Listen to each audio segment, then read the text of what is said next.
కొంప మునిగిపోయాక ఈత నేర్చుకున్నట్టు మొన్నటిదాకా బంగ్లాదేశ్లో ఏం జరుగుతున్నా సరే అది వాళ్ళ ఇంటర్నల్ మ్యాటర్ అని ప్రపంచ దేశాల లీడర్స్ లైట్ తీసుకున్నారు. నా సావు నేనే సస్తా నీకెందుకు అన్న రేంజ్లో ఎవరికి వాళ్ళు సైలెంట్గా ఉండిపోయారు. కానీ ఇప్పుడు సీన్ మొత్తం రివర్స్ అయింది. ఒక్కసారిగా ఫ్యూజులు ఎగిరిపోయాయి. ఒరే అబ్బాయిలు, అక్కడ ఏదో తేడా కొడుతుంది రోయ్, జాగ్రత్త పడండి అని మన భారత్ ఎప్పుడో మొత్తుకుంది. అప్పుడు మన వార్నింగ్ని కామెడీగా తీసుకున్నారు. ఇప్పుడు మన భయమే రియాలిటీ అయి కూర్చుంది. బంగ్లాదేశ్లో ఇప్పుడు జరుగుతున్న రచ్చ చూసి అమెరికా మామ, ఐక్యరాజ్య సమితి బాబాయ్ కూడా సీన్లోకి గ్రాండ్గా ఎంట్రీ ఇచ్చారు.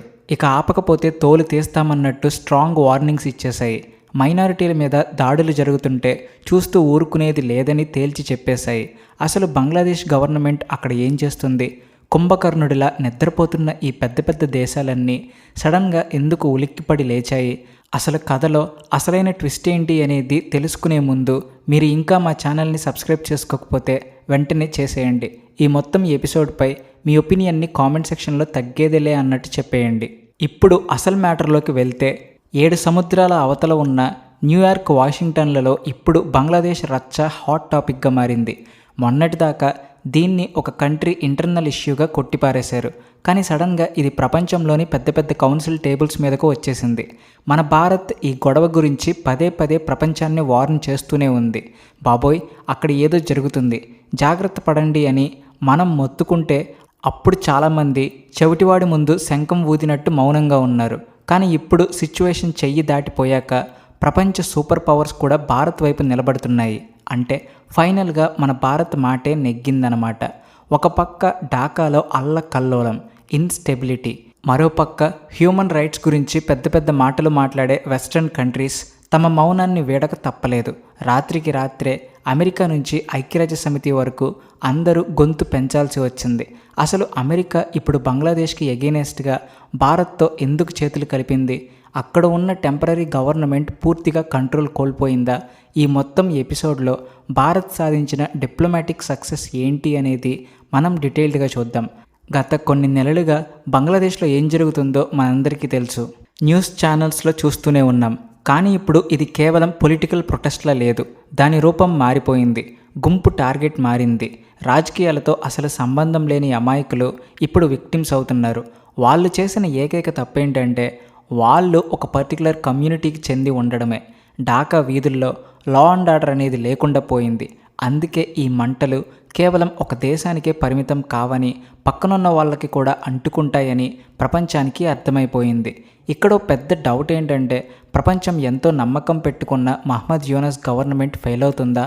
గవర్నమెంట్ కంటే అక్కడ ఉన్న ఫండమెంటలిస్ట్ గ్రూప్స్ పవర్ఫుల్ అయిపోయాయా?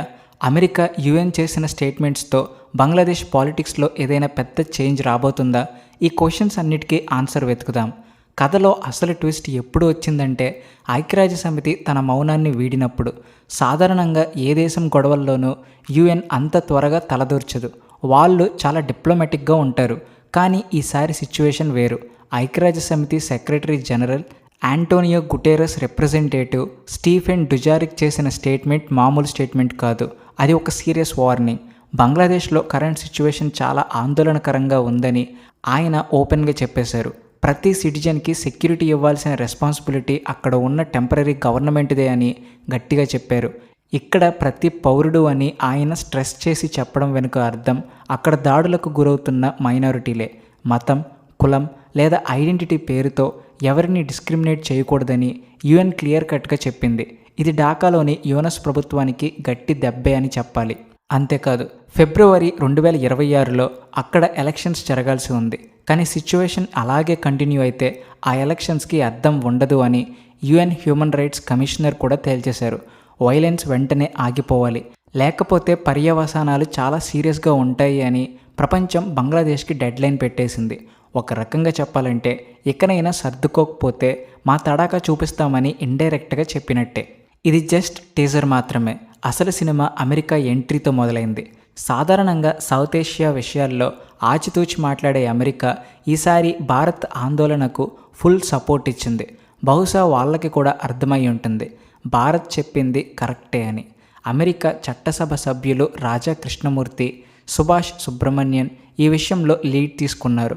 వీళ్ళు మామూలు లీడర్స్ కాదు. వాషింగ్టన్ పవర్ కారిడర్స్లో వీళ్ళ మాటకు చాలా వెయిట్ ఉంటుంది. రాజా కృష్ణమూర్తి చెప్పిన ఒక ఇన్సిడెంట్ వింటే ఎవరికైనా మైండ్ బ్లాక్ అవ్వాల్సిందే. దీపు చంద్రదాస్ అనే యంగ్ బాయ్కి జరిగిన అన్యాయం గురించి ఆయన మెన్షన్ చేశారు. ఇది హ్యూమన్ రైట్స్ వైలేషన్ అని గట్టిగా చెప్పారు.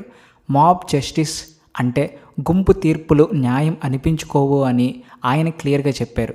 ఢాకాలో మైనారిటీల మీద జరుగుతున్న దాడులపై ఇమీడియట్గా యాక్షన్ తీసుకోవాలని సుభాష్ సుబ్రమణియన్ డిమాండ్ చేశారు. అమెరికా లాంటి పెద్ద దేశం నుంచి ఇలాంటి స్టేట్మెంట్స్ వస్తున్నాయంటే బంగ్లాదేశ్ గవర్నమెంట్ పర్ఫార్మెన్స్ మీద వాళ్ళు ఎంత అసంతృప్తిగా ఉన్నారో అర్థం చేసుకోవచ్చు. ఇది భారత్కు నిజంగా ఒక పెద్ద డిప్లొమాటిక్ విక్టరీ. నిన్నటి వరకు మనం ఒంటరిగా చెప్పిన విషయాన్ని ఈరోజు అమెరికా పాలసీ మేకర్స్ కూడా అదే గొంతుతో చెబుతున్నారు. ఇప్పుడు అసలు ఈ గొడవలన్నీ ఎలా స్టార్ట్ అయ్యాయో, ఈ మంట ఎక్కడ అంటుకుందో చూద్దాం. షరీఫ్ ఉస్మాన్ హాదీ అనే యంగ్ లీడర్ డెత్ తర్వాత ఈ రచ్చ మొదలైంది. ఒక మరణంపై నిరసనలు చేయడం ఏ దేశంలోనైనా కామన్. కానీ ఇక్కడ ఆ కోపాన్ని కొందరు హైజాక్ చేశారు. ఢాకాలోనూ ఇతర సిటీస్లోనూ మొదలైన ప్రొటెస్టులు కాస్త వైలెంట్ క్లాషెస్గా, ఫైర్ యాక్సిడెంట్స్గా, డిస్ట్రక్షన్గా మారిపోయాయి. ఇందులో డేంజరస్ విషయం ఏమిటి అంటే ఈ పొలిటికల్ గొడవకు రిలీజియస్ కలర్ పూశారు. ఫేస్ లేని మాబ్స్ తమ కోపాన్ని వీక్గా ఉన్నవారి మీద, మైనారిటీల మీద చూపించడం మొదలుపెట్టాయి. దీపు చంద్రదాస్కి జరిగింది కేవలం ఒక ఎగ్జాంపుల్ మాత్రమే. ఇది ఒక హేట్ క్రైమ్. ఇది కావాలని చేసిన కుట్రలా కనిపిస్తుంది. పొలిటికల్ ఇన్స్టెబిలిటీని అడ్డుపెట్టుకుని కొన్ని రాడికల్ ఎలిమెంట్స్ తమ సొంత అజెండాని అమలు చేస్తున్నాయి. బంగ్లాదేశ్లో గత ఏడాది కాలంగా ప్రొటెస్టులు సర్వసాధారణమైపోయాయి. కానీ ఇప్పుడు అవి గందరగోళంగా మారాయి. ఇంతకుముందు దాక్కున్న రైట్ వింగ్ ఎక్స్ట్రీమిస్ట్ గ్రూప్స్ ఇప్పుడు ఓపెన్గా బయటకు వచ్చాయి. లిబరల్స్, మైనారిటీ కమ్యూనిటీ మెంబర్స్ వీళ్ళకి ఈజీ టార్గెట్ అయిపోయారు. భారత్ ఈ సిచ్యువేషన్ గురించి కంటిన్యూస్గా వార్నింగ్ ఇస్తూనే ఉంది. రాడికలిజంని కంట్రోల్ చేయకపోతే అది మొత్తం రీజియన్కే ప్రమాదమని మనం చెప్పాం. పక్కింట్లో మంటలు వస్తుంటే మనకేం కాదులే అనుకుంటే ఆ మంటలు మన దాకా రావడానికి ఎంతో టైం పట్టదు కదా. అదే ఇప్పుడు జరుగుతుంది. ఇప్పుడు మనం బంగ్లాదేశ్ బాధ్యతలు మోస్తున్న వ్యక్తి గురించి మాట్లాడుకుందాం. ఒకప్పుడు మెస్సయ్యలా, హీరోలా కనిపించిన Nobel peace prize winner Muhammad Yunus ఇప్పుడు అన్ని వైపుల నుండి చిక్కుల్లో పడ్డారు. ఆయన గవర్నమెంట్ ఇప్పుడు 3 వైపుల నుండి ప్రెషర్ని ఫేస్ చేస్తుంది. ఫస్ట్, దేశంలో మండుతున్న వైలెన్స్, దాన్ని ఆపడంలో వాళ్ళు ఫెయిల్ అవుతున్నారు. సెకండ్, మైనారిటీల ఇన్సెక్యూరిటీ, అందరికీ రక్షణ ఇస్తానని ఆయన ఇచ్చిన ప్రామిస్ గాలిలో కలిసిపోయింది. And third, international pressure. UN, America లాంటి పవర్ సెంటర్స్ ప్రశ్నలు అడుగుతున్నాయంటే ఆయన క్రెడిబిలిటీ రిస్క్లో పడ్డట్టే. ఇంటర్నేషనల్ కమ్యూనిటీ ఇక సైలెంట్గా చూస్తూ కూర్చోదు. ఇలాంటి ఇష్యూస్ని తొక్కిపెట్టే రోజులు పోయాయి. ఈ డిజిటల్ వరల్డ్లో ప్రతి ఫోటో, ప్రతి వీడియో సెకండ్స్లో ప్రపంచమంతా స్ప్రెడ్ అవుతుంది. యూనస్ గవర్నమెంట్ ఇప్పుడు ఆన్సర్ చెప్పాల్సిందే. మాబ్స్ అమాయక ప్రజలను టార్గెట్ చేస్తున్నప్పుడు వాళ్ళ పోలీసులు, అడ్మినిస్ట్రేషన్ ఎక్కడ పడుకున్నారు అని ఎక్స్ప్లెయిన్ చేయాల్సిందే. ఈ ఇంటర్నేషనల్ ప్రెషర్ కేవలం స్టేట్మెంట్స్తో ఆగిపోదు. రాబోయే రోజుల్లో ఇది బంగ్లాదేశ్కి వచ్చే ఆర్థిక సహాయం, ట్రేడ్ రిలేషన్స్ మీద కూడా ఎఫెక్ట్ చూపిస్తుంది. పైసలు లేకపోతే ప్యార్ లేదు అన్నట్టు ఫండింగ్ ఆగిపోతే ఏ గవర్నమెంట్ అయినా దిగి రావాల్సిందే. ఈ మొత్తం ఎపిసోడ్ చూస్తుంటే భారత్ బిహేవియర్ ఎంత కరెక్టో మనకు అర్థమవుతుంది. మనం ఎప్పుడు శాంతి, డెమోక్రసీ, సిటిజన్స్ సేఫ్టీ గురించి మాట్లాడతాం. ఈ స్టేట్మెంట్స్లో భారత్ పేరు డైరెక్ట్గా మెన్షన్ చేయకపోయినా పక్కింట్లో మంటలు చెలరేగితే అది ఎంత ప్రమాదమో ముందుగానే పసిగట్టిన మన విజన్ గెలిచింది. ఇదంతా ఏదో కోయిన్సిడెన్స్గా జరిగింది అనుకుంటే పొరపాటే. ఇది పక్కా జియో పాలిటిక్స్ గేమ్. అమెరికా ఇప్పుడు ఈ విషయంలో భారత్ స్టాండ్కి సపోర్ట్ చేయడం చైనాకు కూడా ఒక పెద్ద సిగ్నల్. బంగ్లాదేశ్లో చైనా తన ఇన్ఫ్లుయెన్స్ పెంచుకోవాలని ఎప్పటి నుంచో ట్రై చేస్తుందని మనందరికీ తెలుసు. కానీ ప్రజెంట్ సిచ్యువేషన్లో అక్కడ గందరగోళం వ్యాపిస్తుండగా వెస్ట్రన్ కంట్రీస్ ఈ రీజియన్లో స్టెబిలిటీకి ఏకైక పిల్లర్గా భారత్ను మాత్రమే చూస్తున్నాయి. సౌత్ ఏషియాలో శాంతి కావాలంటే భారత్ మాట వినాల్సిందే అని అమెరికాకు క్లియర్గా తెలుసు. బంగ్లాదేశ్ టెంపరరీ గవర్నమెంట్ ఒక విషయం అర్థం చేసుకోవాలి. ఫండమెంటలిస్టుల ప్రెషర్లో దేశాన్ని నడపలేరు. మైనారిటీల సేఫ్టీకి గ్యారంటీ ఇవ్వకపోతే 2026 ఎలక్షన్స్ వరకు ఆ గవర్నమెంట్ సర్వైవ్ అవ్వడం చాలా కష్టం.